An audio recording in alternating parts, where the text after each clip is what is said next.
Hi, I'm Hal Roberts. This is Bridge City News. Here's some of the top stories we've been following. A well-known Lethbridge doctor has passed away from the COVID-19 virus. He leaves behind a wife and 2 children.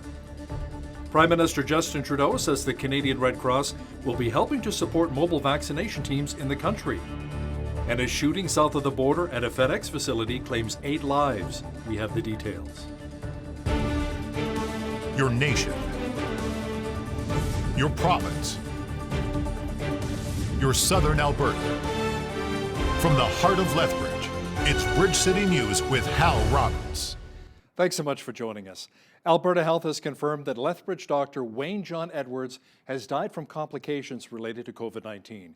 He passed away Tuesday at the Chinook Regional Hospital at the age of 66. Originally from Trinidad, Dr. Edwards migrated to Nova Scotia in 1995 and then moved to Lethbridge in 2002, where he became a Canadian citizen and joined the AHS South Zone Department of Addictions and Mental Health Child Psychiatry.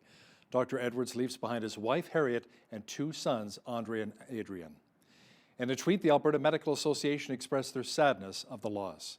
With great sorrow, we recognize the death of a Lethbridge physician related to COVID-19.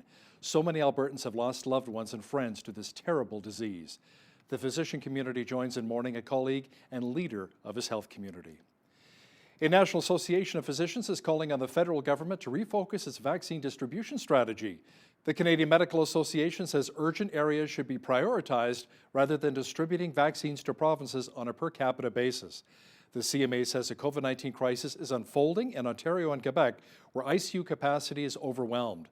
CMA President Dr. Ann Collins says sharing provincial healthcare resources is needed in fighting the pandemic. Canada's procurement minister says incoming vaccine supply from Moderna will be slashed by half for the rest of the month. And the reason?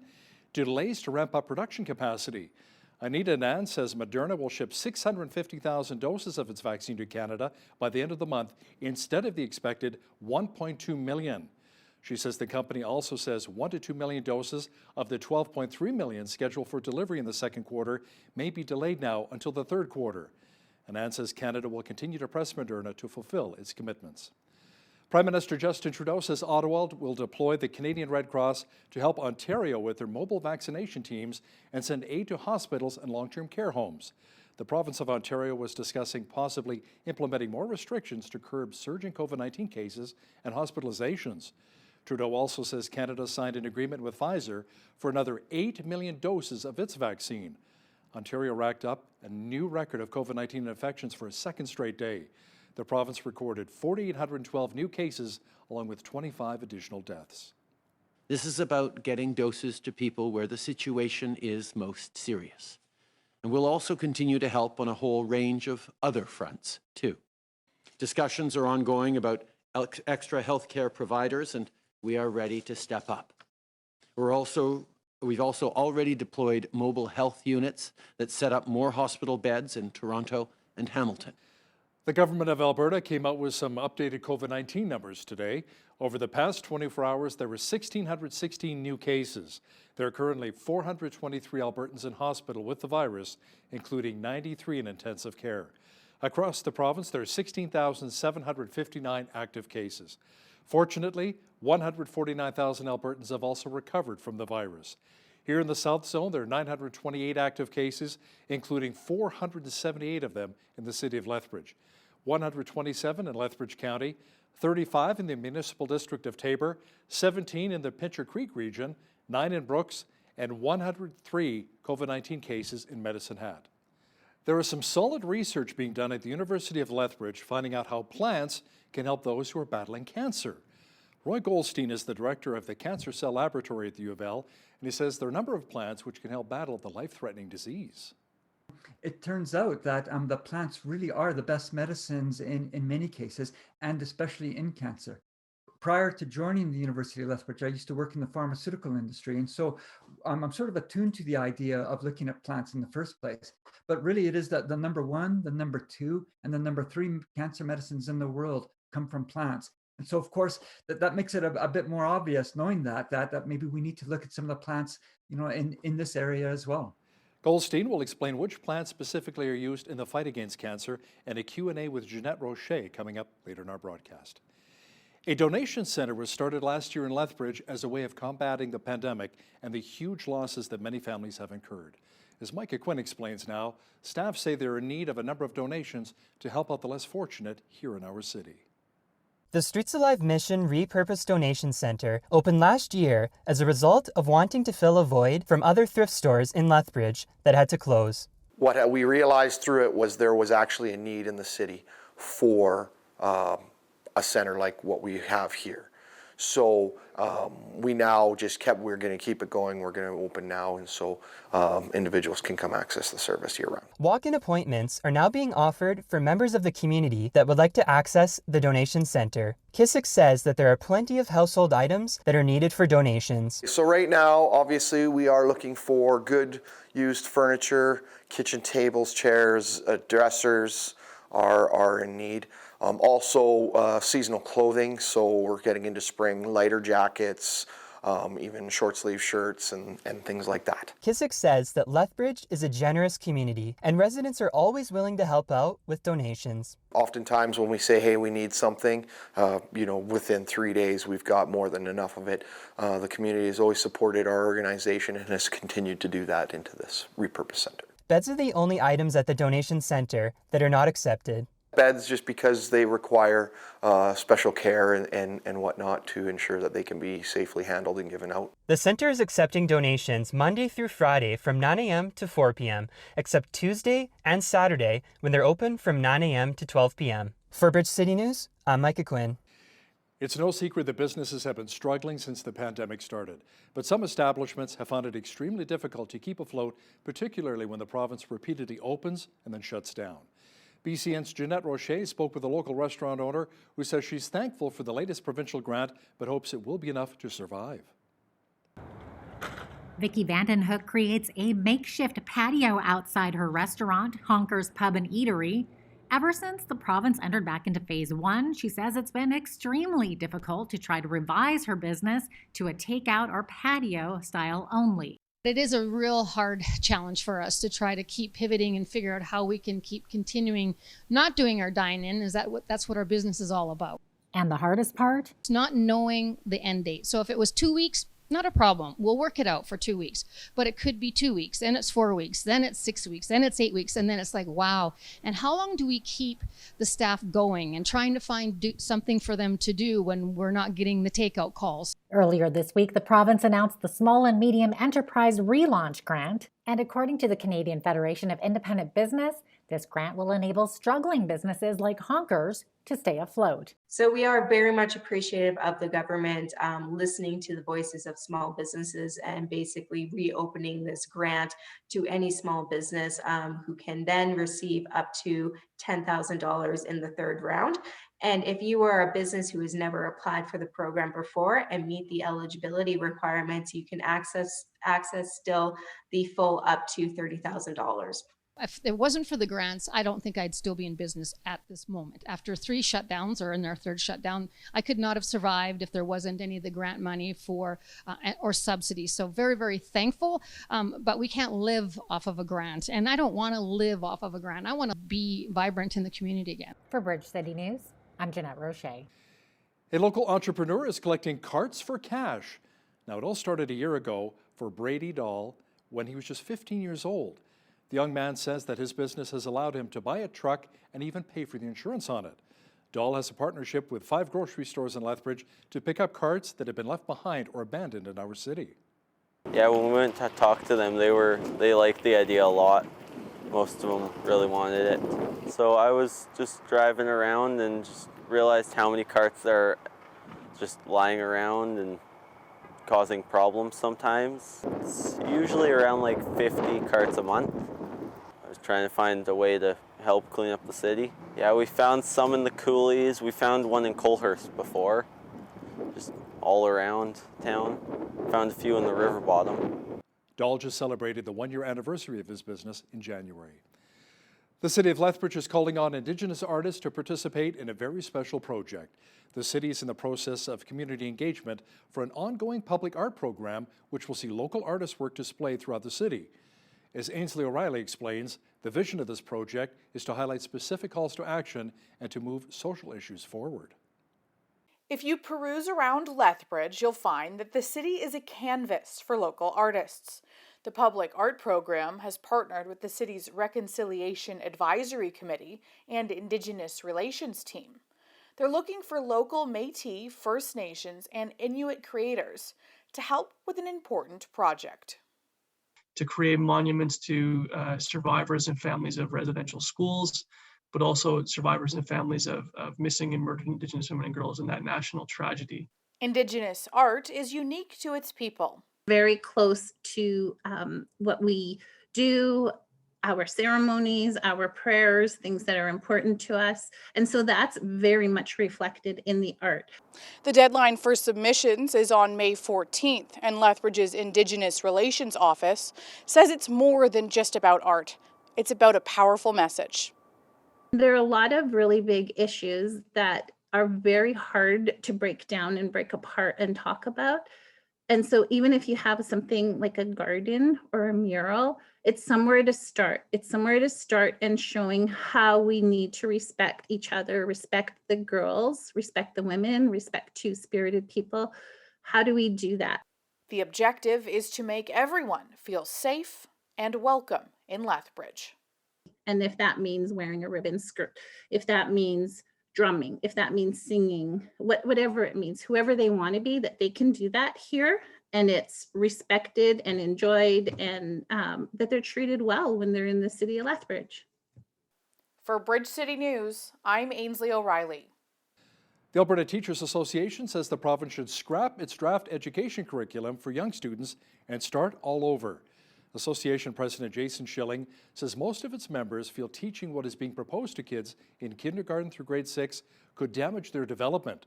He says the plan is just jammed with random facts and concepts well over students' heads. Since the curriculum was introduced a couple of weeks ago, 20 school boards, including right here in Lethbridge, have said they will not pilot it in the classrooms this fall.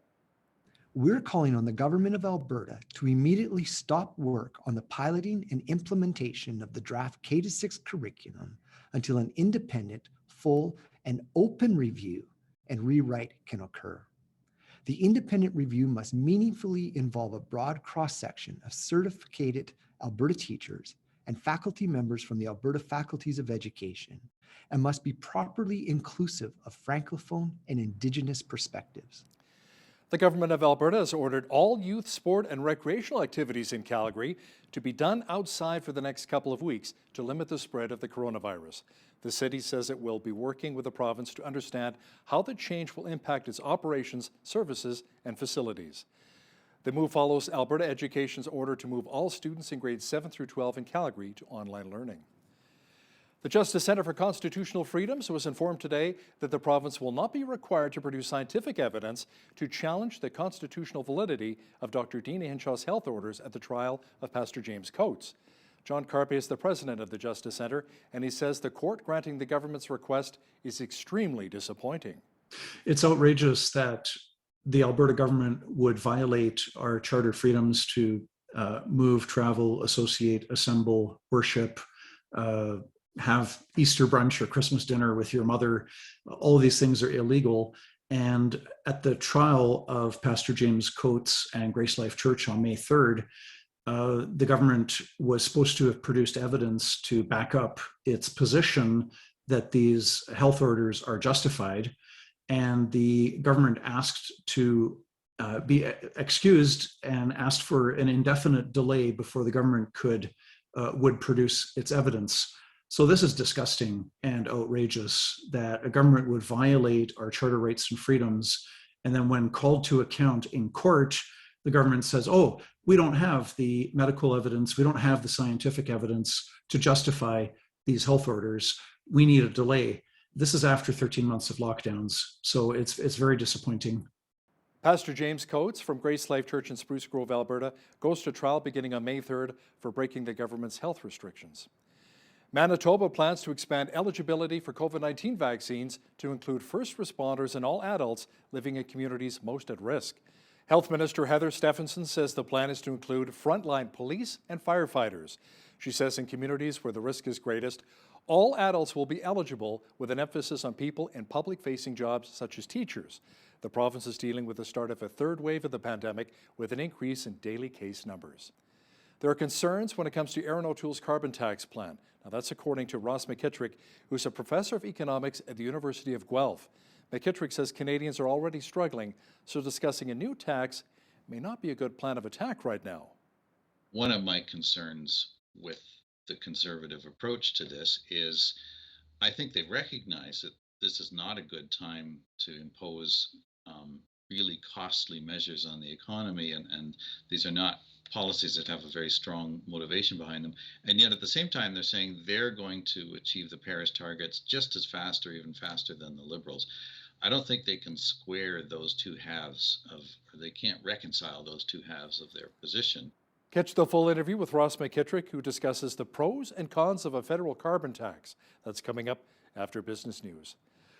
Authorities say police seized a gun last year from the suspected shooter at a FedEx facility in Indianapolis, Indiana, killing 8 people. Deputy Police Chief Craig McCart also confirmed the gunman's identity as 19-year-old Brandon Scott Hole, a former employee. FedEx officials have confirmed that Mr. Hole was a former employee at the facility, and he was last employed in 2020. The only thing that I can tell you is he was found in a couple of police reports.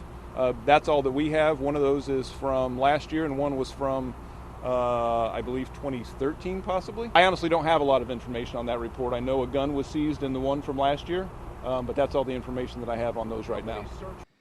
U.S. President Joe Biden announced tough new sanctions on Russia. That includes expelling 10 diplomats and imposing sanctions against dozens of companies and other people. The U.S. holds the Kremlin accountable for interference in the 2020 U.S. presidential election. I was unequivocal that if I was elected president, I'd respond to any attempt to influence our elections, the last election, and because elections are sacred. They're sovereign undertakings, and they're an expression of the will of the American people.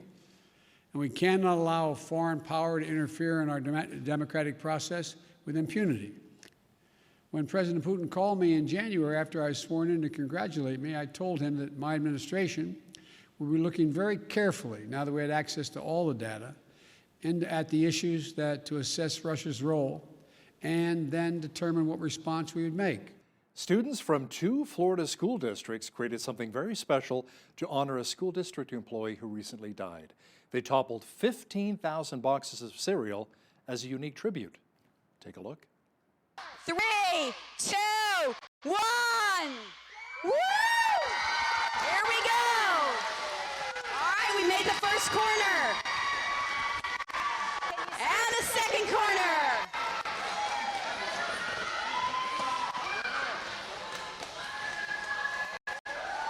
It's looking good so far. Arnold students put a lot of work into this, so we appreciate them testing their corners. So just briefly, we did this event to pay a good tribute to our dear friend Julio Narvaez, who passed away recently. Go, go, go, go, go, go, go, go! That looks like a lot of fun. You know, it should be a great weekend to have some fun outdoors, at least on Saturday. A full look at the weather picture is coming up. It was an amazing day for having lunch on the patio or even dinner on the deck here in Lethbridge.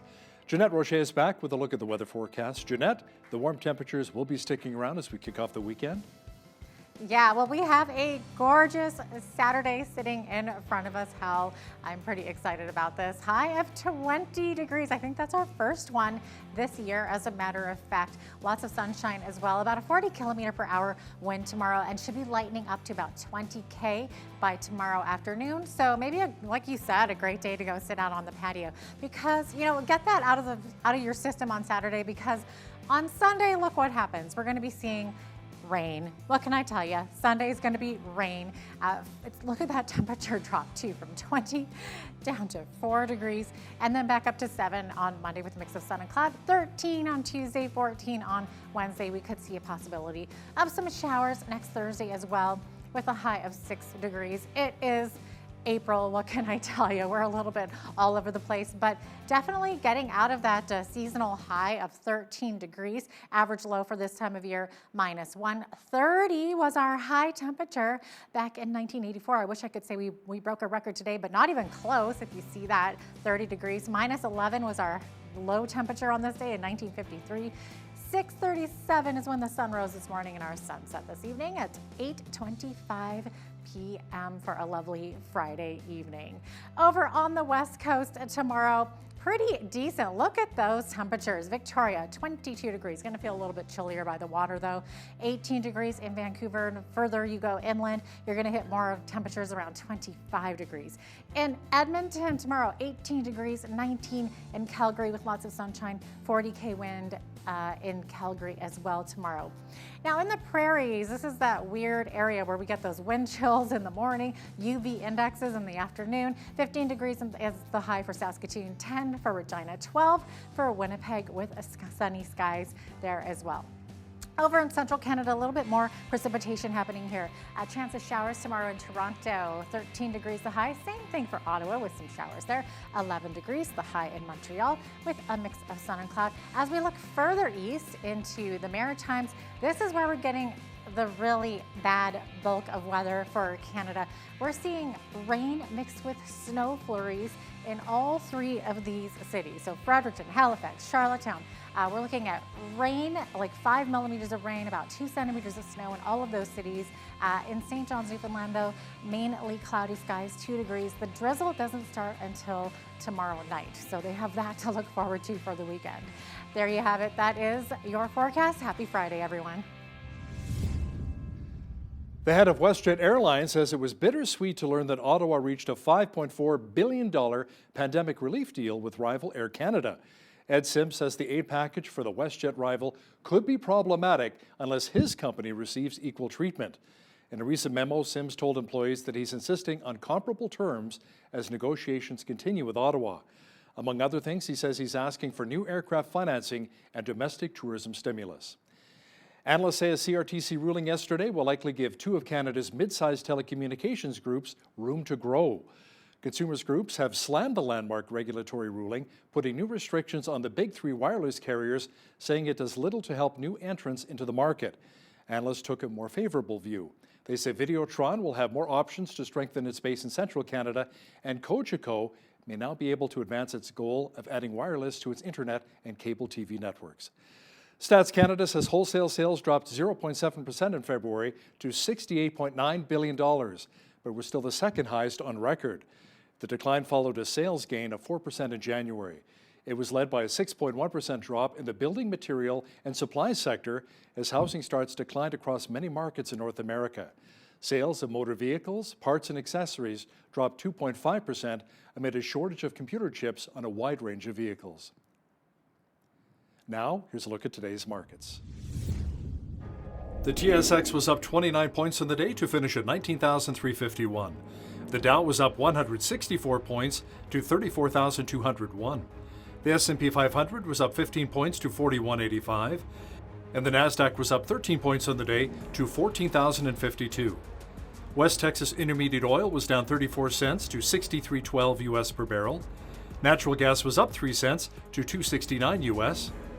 Gold was up $12.56 to $17.7651 US an ounce, and silver was up 12 cents to $25.97 US an ounce. Wheat is at $317 per metric ton, barley's at $328, canola's at $827, and corn is at $362 per metric ton. Live cattle were down 75 cents to $120.85, feeder cattle were down 43 cents to $139.63, and lean hogs were down $1.10 to $102.48. The Canadian dollar was up slightly over the past 24 hours to 79.95 US.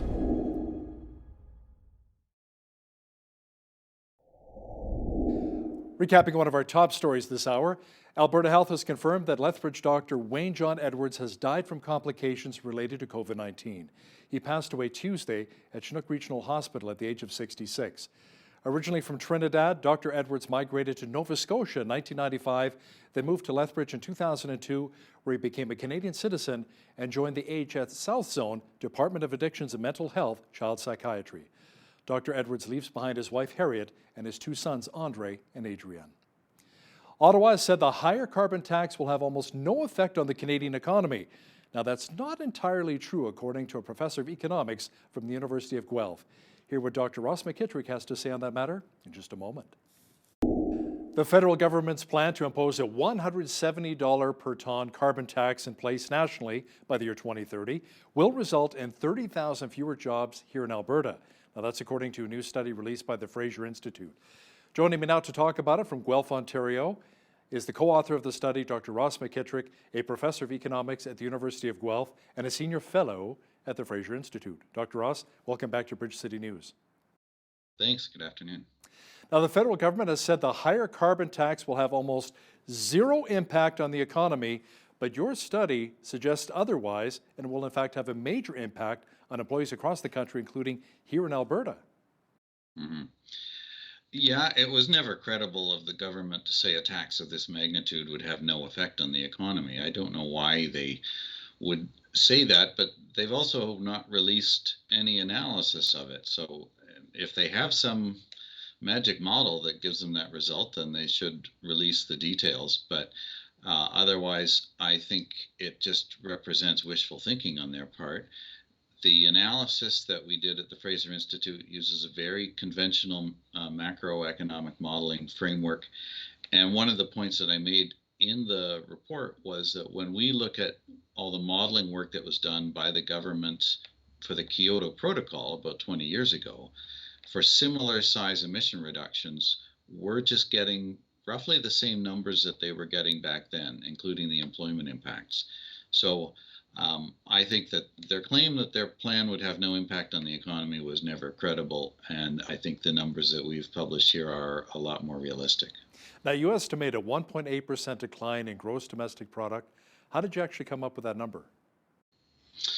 The model that we used, it's called a National Computable General Equilibrium model. The title doesn't really matter too much, but like I say, this is a standard macroeconomic modeling tool similar to ones that have been used inside the government and in the private sector. It traces the way cost increases, like in this case a carbon tax, affect markets across the country. The price increases cause people to adjust their buying patterns. They buy less of some things, they'll substitute into other things. Businesses respond, including by reducing hiring in some areas. And then in this particular type of model, we don't look at the transition stage where people are put out of work, and so you have a surge of unemployment at first. We're looking at the stage after the adjustment, where the people who've been put out of work in one sector, as much as possible, are reemployed in other sectors, including sectors that might expand because of the rebate payments and things like that. So the job losses are net of the gains that the government is pointing to from the rebates and the new spending that they're proposing. So, Dr. Ross, when the government says, don't worry about it, this will have zero impact on the economy, what do you think they're really basing that on? Well, I wish they would tell us. I wish they would release the analyses that supports that claim. I don't find it credible. And it's a big difference from the case 20 years ago, around the time of the Kyoto Protocol. They had multiple teams working on the modeling and the economic analysis, and they put out a lot of information so that we could see for ourselves what the numbers look like. And those analyses were influential on the government. They actually backed away from their plans to aggressively try to achieve the Kyoto targets because they could see the costs. This time, what we have is the government saying it's not going to cost anything, but we're not releasing any analyses to back that claim up. So it's a good question. You've asked exactly the right question. What are they basing it on? I know that they have people inside the government who can do this kind of analysis, but I'm afraid that either they've done the analysis, they didn't like the numbers, or they haven't actually done it. And either way, I don't think it's fair to Canadians. I think that they should do what they did last time, have multiple teams within the government work on this, put out a range of studies, and let's all see the numbers together. I was chatting with Dan McTagg, former Liberal MP and president for Canadians for Affordable Energy, and he says this carbon tax is really an attack on humanity, especially with the Liberals saying they want to go to net zero emissions by the year 2050. Now, Dr. Ross, one of the arguments used by supporters of the carbon tax is that Canadian workers will be okay because of the carbon tax rebate. How would you respond to that? Well, it certainly helps cushion the blow. Here again, though, the government is saying they're putting up promotional statements saying that most Canadians will be made better off by the whole tax package. I think there's a few deficiencies with that. First of all, we found in our analysis that in every province, average per capita household consumption goes down. So on average, people are worse off. And even with the rebates, people are still spending more through the carbon tax than they're getting. But another part of the problem here, and I haven't heard the government address this at all, is because the economy shrinks as a whole, other levels of government, both the federal and the provincial governments, are getting less in tax revenue on the rest of the economy. The income tax base will shrink, the sales tax base shrinks, and so they have a hole in their revenue that they have to make up. And they're either going to have to cut spending or increase taxes somewhere. And so they need to take account of how that's going to impact households as well. And I haven't heard a good explanation from them about how they're going to deal with that. So again, I think their claim that everybody or most people end up better off because, yes, you're paying a pretty high carbon tax, but you're getting rebates. I don't think that holds up on close inspection. Now, we tend to think of the carbon tax affecting the price of fuel and our home heating as well, but what about other areas this will have an immediate impact on when it comes to our cost of living? Well, with an economy like Canada's, everything that uses energy is now going to have to go up in price because the producers of those goods and services, they're now paying more as well. So transportation, anything that uses motor vehicles, trucking, for instance, but also agriculture. Farmers, of course, are big consumers of fuel for the operations of a farm. So their outputs become more expensive. So it isn't just the cost of gasoline, it's all the indirect price effects that work their way through everything that we buy and sell. Those cost impacts, especially in the area of transportation intensive goods and services. Canada's a big country. We have long distances to travel. Out in the Maritimes, for instance, a lot of things have to come long distances to get there, but also on the prairies, as you know, you have long distances to cover, and so that factors into Canadian cost of living, just the transportation budget. You know what exactly? I'm thinking as well of jet fuel. You know, and hopping on an airplane to go visit my kids out in Southern Ontario, it'll cost me more as well because Air Canada or WestJet, they're going to pass the increased cost onto me, the consumer, right? So, yeah, it'll impact so many different people. It's the whole logic of the policy, and it makes sense from an economic point of view. If you want people to use less fuel, you'll have to charge more and get them to cut back. But it does mean that people are paying more. So the policy wouldn't work if you didn't make fuel more expensive. Right. Now, as far as fighting climate change goes, to what degree will the carbon tax affect emissions? How effective will it really be?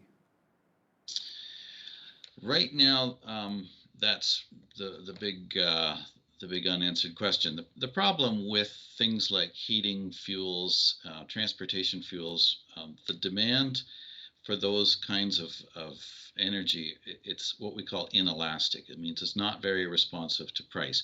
That's why taxes are high to begin with on gasoline. It's a good thing to tax because you can put a tax on it and people still have to use it. For the government, if it wants to raise revenue, you don't put a big tax on something that people will stop using as soon as you put the tax on.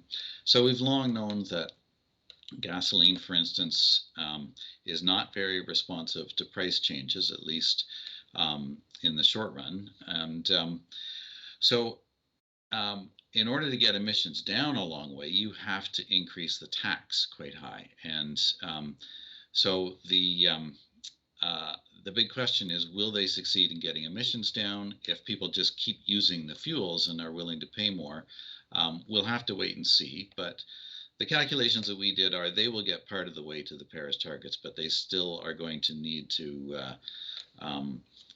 increase the tax even higher if they want to hit the Paris target.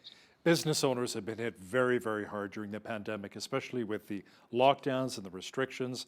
There was a report from Restaurants Canada, more than 10,000 restaurants have gone under so far across the country. Now let's talk about a carbon tax on top of the restrictions and the lockdowns. What kind of an impact will the carbon tax have on a lot of business owners? Well, I think you can pretty much predict that it's a burden on top of the very tough circumstances that they're in. The restaurant, hotels, the whole travel sector, but also a lot of stores. Right now, they are looking at just trying to stay alive long enough to have a chance to recover when eventually, hopefully, the pandemic passes. As I'm sure you and your viewers all know, it's taking a lot longer than we had hoped. And that means we are looking at least another year of very tough circumstances, especially for restaurants. Now, restaurants are big users of natural gas, and they're also purchasers of food inputs that will be affected by this. So I am a bit concerned that the nature of the carbon tax is that it does involve a fairly large percentage price increase for natural gas over the whole implementation period. Now, Dr. Ross, do you have any thoughts on Conservative leader Erin O'Toole's newly released climate plan that includes a $20 per ton carbon charge on fuel? Will this be effective, or is it even actually a carbon tax? I think calling it a charge rather than a tax is just semantics. I would say, from my perspective, $20 is a much better price than 170 in terms of being a lot closer to the kinds of estimates of what the appropriate carbon tax is, what we call the social cost of carbon. However, it's not going to have a big effect on emissions. One of my concerns with the Conservative approach to this is I think they recognize that this is not a good time to impose really costly measures on the economy, and these are not policies that have a very strong motivation behind them. And yet at the same time, they're saying they're going to achieve the Paris targets just as fast or even faster than the Liberals. I don't think they can square those two halves of, or they can't reconcile those two halves of their position. I think even with the Liberals, I mean, they don't have a plan to achieve the Paris targets. They have a plan for carbon tax and other regulatory measures, but I don't think anyone really believes that they're going to get all the way to the Paris targets with what they've announced. And with the Conservatives, the gap is even larger. And I just wish that some of these federal parties would just be upfront with Canadians and say, we made this promise back at the Paris meeting, but we didn't really know what we were promising. And it turns out it's not a realistic target for us. So rather than crush the economy at a time like this, why don't we just step back a bit and ask what's a reasonable target for us to take on, given we're such a small player, especially on the global stage. Let's talk about what's a reasonable target and do that rather than try to achieve an arbitrary and largely meaningless policy that was made without any analysis. How about the Biden administration, now that they're in power here with the Democrats in the United States? Are they also trying to meet these Paris targets?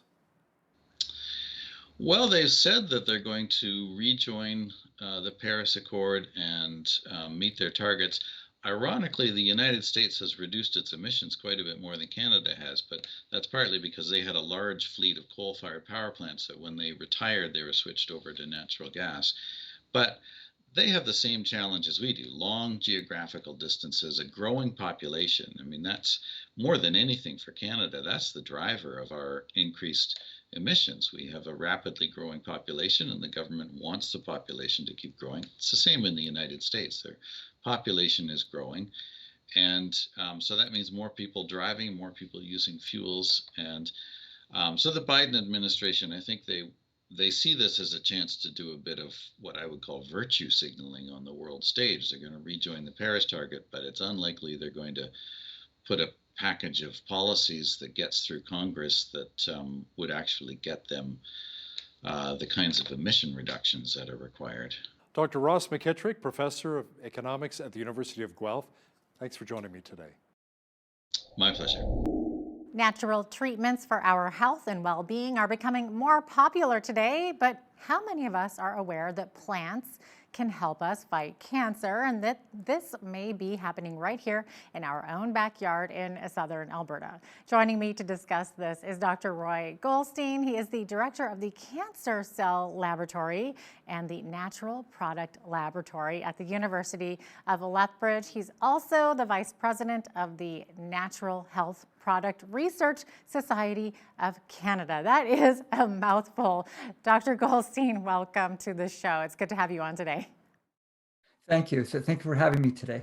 Of course. Now, first of all, can you share what you and your team are doing with your research into the possible health benefits found in some of the local flowers and plants that are growing right around us here in southern Alberta? Sure, that's right. What I can tell you is that, as you mentioned, we are a research team at the University of Lethbridge. And for a few years now, we've decided to look very, very closely at the plants that grow in this area, and then to see if they have any medical properties that might be useful for, well, for patients largely in cancer, but also in some other domains as well. This is it's an area now that we've been in for about 7 years. That's interesting. So I know I didn't realize this, and maybe many of us didn't associate plants necessarily with fighting cancer. So what type of plants can have that potential cancer-fighting ability? Well, in fact, it turns out that the plants really are the best medicines in many cases, and especially in cancer. Prior to joining the University of Lethbridge, I used to work in the pharmaceutical industry. And so I'm sort of attuned to the idea of looking at plants in the first place. But really, it is that the number 1, the number 2, and the number 3 cancer medicines in the world come from plants. And so, of course, that makes it a bit more obvious knowing that maybe we need to look at some of the plants, in this area as well. Yeah, that's interesting. Now, you say that your mission is to find all the chemicals in all of the plants. So have you been able to find any new plants over the last year with potential cancer-fighting chemicals? And I hear that you're even putting drones to use in searching for these plants. That's right. We've actually been moving to a number of new technologies to work us to help us work through this. In fact, but in fact, it turns out often, at least in the area where I work, it's sort of in the scientific domain. When people think about plants, what they do is they tend to think of the tropical regions, such as the Amazon. And there's a lot of scientists who have gone to that area to look for plants. And then, as it turns out, there was an idea that came with a colleague of mine, Dr. Sophie Kernice, who's at Lethbridge College, and my laboratory about 7 years ago. With some of the experiences that we've had working elsewhere, we realized that the plants from this area, from southern Alberta, have not really been studied. But in fact, there's some really good scientific reasons why maybe they should be. And so we launched a number of pilot studies, and it turns out those pilot studies were very, very interesting right from the very beginning. And indeed, we have found some plants. We found some chemicals inside those plants that I think that are really on a start to an interesting path.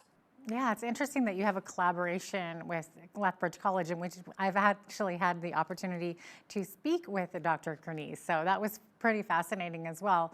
Now, Dr. Goldstein, you've spoken with local Indigenous people here about some of the use of their traditional uses of native plant species. So which plants have they used as potential healing methods? Yeah, that's right. That's a very important point, because when I mentioned that, when I say that not a lot is known about the plants in this area, what I'm really saying is not a lot of scientific information is known about the plants from this area. But in fact, the First Nation peoples who live here from the Blackfoot Confederacy, there's actually 2 tribes with which we work, the Kainai and the Piikani. We actually contact them right at the very, very beginning of this project, because as you just mentioned, they actually know quite a bit about the plants. And it's been very, very interesting for us at a number of different levels. What we've been doing is we've been consulting with them on some of the plants, and we work with one. We actually, they've asked us to be using the Blackfoot name on these. So sometimes we don't even know the Western scientific name. In one case, there's a plant that's called, if I pronounce it correctly, it's Samanitis. And this was brought forward to us from a student at the University of Lethbridge and an elder working with her. And we've been fortunate too, the University of Lethbridge, and I'll say Lethbridge College too, both of these centers really support this type of work and have been quite involved in trying to bring these two views, that of the First Nations and also that of scientific research together. What a great idea. That's absolutely fantastic. Now, here's a name of a plant that I really like. What can you tell us about the brown-eyed Susan? Yes, well, as it turns out, we can now tell you quite a bit. We've been working on this plant for a number of years, and it really was one of the first ones that captured our attention. So that's a very striking plant. It'll be blooming in this area. Well, we still have let's say maybe early July, a little bit of time to wait yet. Turns out that plant, so it was known to ranchers and such to be toxic. So we took a look at it pretty early on. And to our happy scientific surprise, we found it actually did very well in some of the starting cancer tests that we did.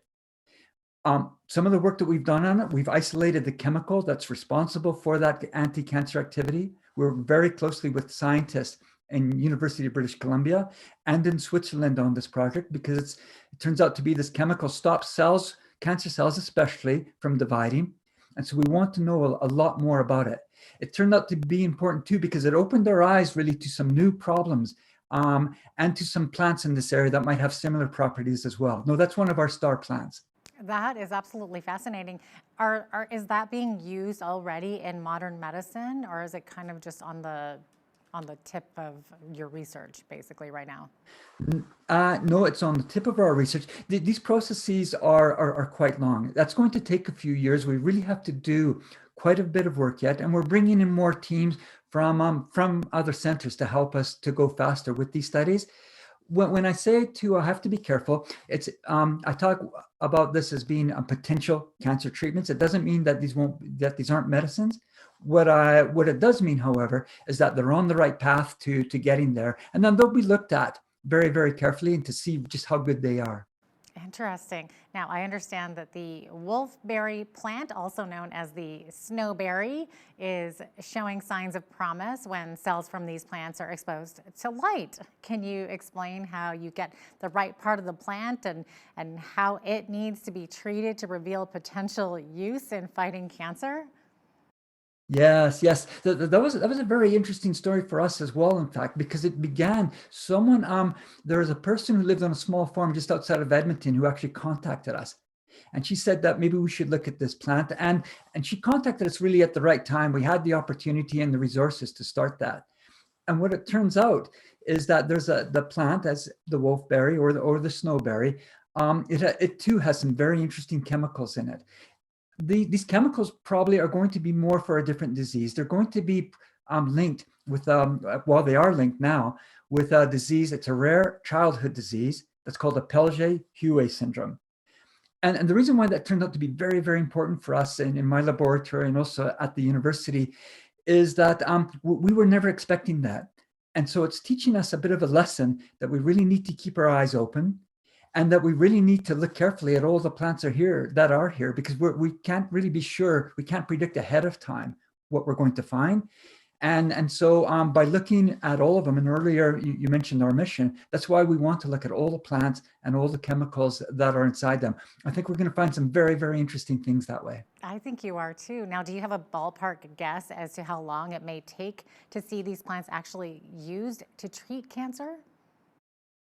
Yeah, our ballpark number is usually around 10 years, in fact. But the pandemic is teaching us a lot of things. Of course, all of us were in the middle of this terrible pandemic. There's been some good news on the science side with that, is that with the pandemic, I think scientists are learning now how to work faster and to work more efficiently. And I think as soon as we get through this pandemic, that type of information is then going to move into the areas where my laboratory and other laboratories work. And we really hope that we can shorten that time by quite a bit. Yeah, I hope so too. And by the way, what kind of responses to your research are you getting from the global scientific community? Well, it's been quite a range. I think as many of us who live in Lethbridge know, I think some people, many of the people that we were talking about, first they didn't know where Lethbridge or southern Alberta was. So at first talking to them wasn't so straightforward. But what's been happening is really through the work of Dr. Kernice and now with the University of Lethbridge, we've been able to talk to more and more people, and they've realized that this idea of looking at plants that grow in Canada, that grow in areas that we've never really explored before, that have connections with perhaps some of the First Nation communities, they're realizing that we actually need to do a lot more work in that area. And the last few years have been much more productive. We now work, as I mentioned, with Brown-Eyed Susan and with a team in Switzerland, team in UBC. We have another project where we work with a team in Belgium, teams in France, and of course, more teams in Canada as well. So it's been picking up quite a bit. And I guess too, part of our idea is that we really need to focus on the strengths of the area where we live. Maybe people in business, they might appreciate this as well. Global science has also become much more competitive science. So where we find ourselves sometimes competing with large universities like the University of Toronto or the universities in the San Francisco area. And so we thought we really need to draw from the strengths that we have here in Southern Alberta, our agricultural knowledge, our connections with communities, our plants that are from this area. And I think that's been helping us quite a bit. No, I'm becoming much more positive. Absolutely. And it's such a great way to put the University of Lethbridge and Southern Alberta on the map too, especially with these European they've been very nations. supportive. Yeah, other countries that, like you said, hadn't even heard of Alberta. That's fantastic. Now, Dr. Goldstein, I'm told that your research also may be put to use for natural cosmetics. Can you tell us a little bit about that? Yeah, so it wasn't one of our ideas at the very beginning. I'm not a person, I myself don't use a lot of cosmetics, but we began to realize just by, there are stores in Lethbridge that are now promoting cosmetics based on natural products. And we see that in some of the larger shops as well. And then we thought, well, maybe some of the plants here might be important for that. And it turned out we've done some preliminary work. I have a research team at the university who's working on this as well. And indeed, yes, as we know too, that the plants in this area grow under some very harsh conditions. And so the plants produce chemicals that help them adapt to that. And those are the natural products that work very well in cosmetics. And so we think too, here we're quite optimistic and we have some good scientific data to support that. We think here too that we might have some very interesting products, maybe for that field. And if I could just add one more part to that, I've noticed too, it's attracted students who maybe aren't so interested in some of the physics that comes with this or some of the other aspects. But it turns out they're quite interested in maybe some of the wellness areas that come with these plants. And these students have now been finding a way to work in research laboratories as well. Yeah, it's fascinating that work that you're actually doing there. So I really appreciate you coming on and sharing that with us today, Dr. Goldstein. Thank you. No, it's my pleasure, and I appreciate the interview. Yeah, thanks so much for being with us. Dr. Roy Goldstein is the director of the Cancer Cell Laboratory and the Natural Product Laboratory at the University of Lethbridge. So glad to have him on today. I'm Jeanette Roche on behalf of all of us here at Bridge City News. Thanks for watching.